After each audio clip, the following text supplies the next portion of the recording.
Hello, my name is Lynn. I'm a jeweller and enameller based in Hunmanby, North Yorkshire.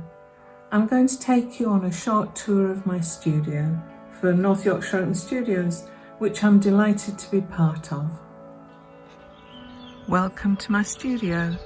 You'll see there's quite a large step here. There are 2 other steps before you get to this point.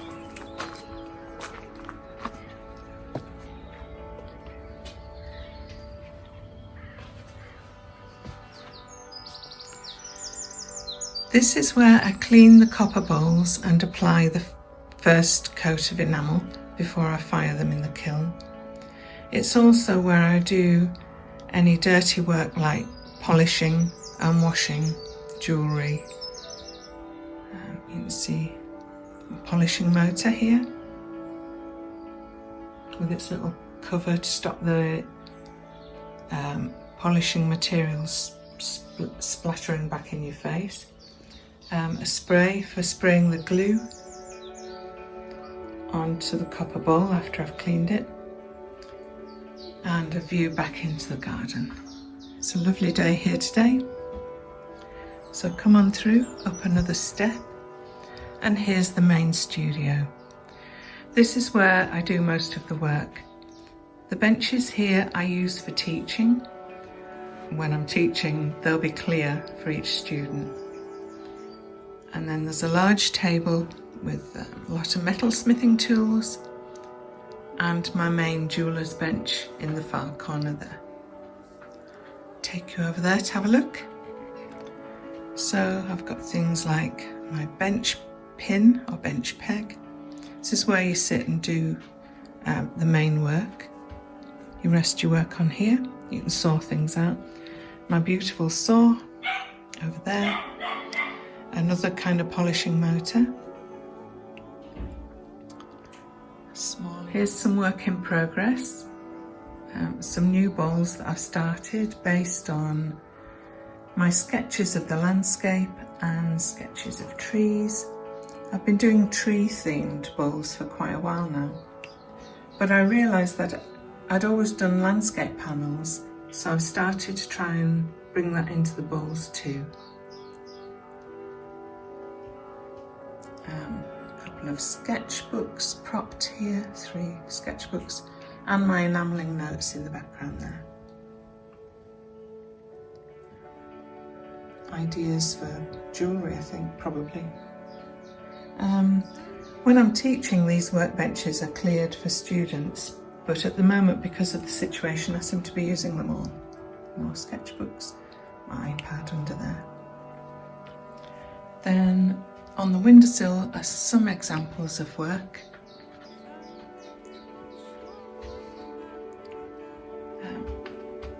A tiny copper bowl here, a piece of fold-formed copper, some pebbles which inspire a lot of my work. The leaf, you could see that in my sketches. This is a cherry tree leaf, I think, from last year, and it's still a really beautiful colour. Tree-inspired copper bowls with the pattern inside and out, like this one. It's only a small one.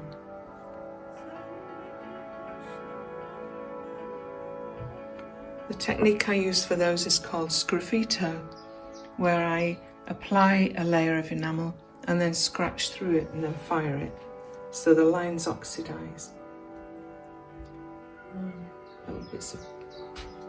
Little bits of fused glass there. Don't know what I'm going to do with those. One of my tree bowls that I did in the winter, of next door's willow tree actually. And some of my pieces of jewellery. Actually, these are waiting to go off for hallmarking, but the assay office is closed too. I've started experimenting with some different techniques in jewellery. This is called reticulation. Had a lot of fun doing this. Made a big necklace, a ring and some earrings so far. And another piece of fold forming. That was an experimental piece I did a few years ago. And that's just thin copper folded and pleated. And then it's oxidised because it's heated up a few times in the process. My jeweller's bench with lots of half-made things there, sitting waiting for further things to happen. My beautiful jeweller's saw, quite a hefty thing. Lots more tools under there. My rolling mill, which I saved up for quite a few years before I managed to buy that. Fantastic. It's a bit low actually there, but I needed to use the table for other kinds of forming, so I had to drop the level of it down a bit. Anyway, it still works, it's just slightly low for me to use. More forming tools, different stands for holding the tools while I'm using gloves for when I'm raising metal to help deaden the vibrations in my hands. And then down there we have the hearth and the torches where I solder bigger pieces, heat things. So this, so here at this end of the room is where I heat things. My torches for soldering. This pan actually moves, so when you want to heat something you can actually gently rotate it to heat the other side of it. A pickle pot for taking the oxide off silver. When I'm enamelling the copper bowls, I clear this space actually, so I can put the hot bowls there where the pickle pot's standing. And then a row of kilns. I'm very lucky to have this array of kilns and to have this much space. When I'm doing the tall copper bowls, I use this kiln.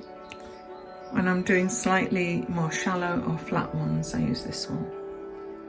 Then the blue kiln belonged to a friend that I taught to enamel many years ago, but she's had to give up enamelling because of ill health, so I bought her kiln from her last year.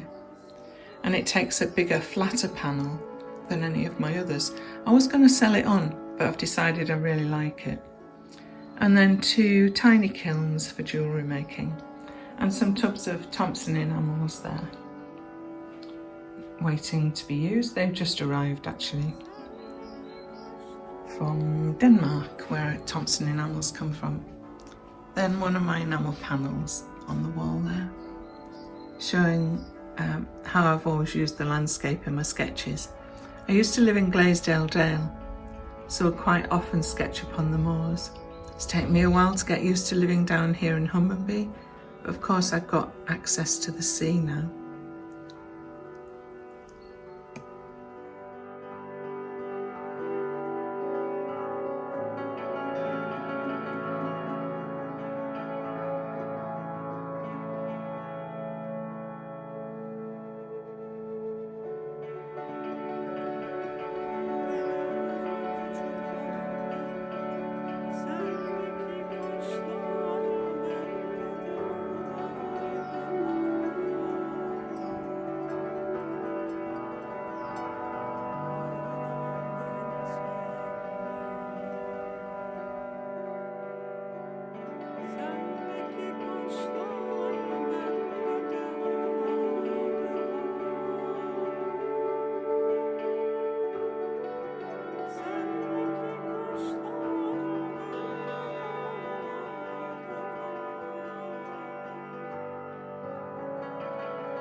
So thanks for visiting. Hope you've enjoyed your brief look around and that I see you at some point once this virus is behind us. Bye for now. Thank you.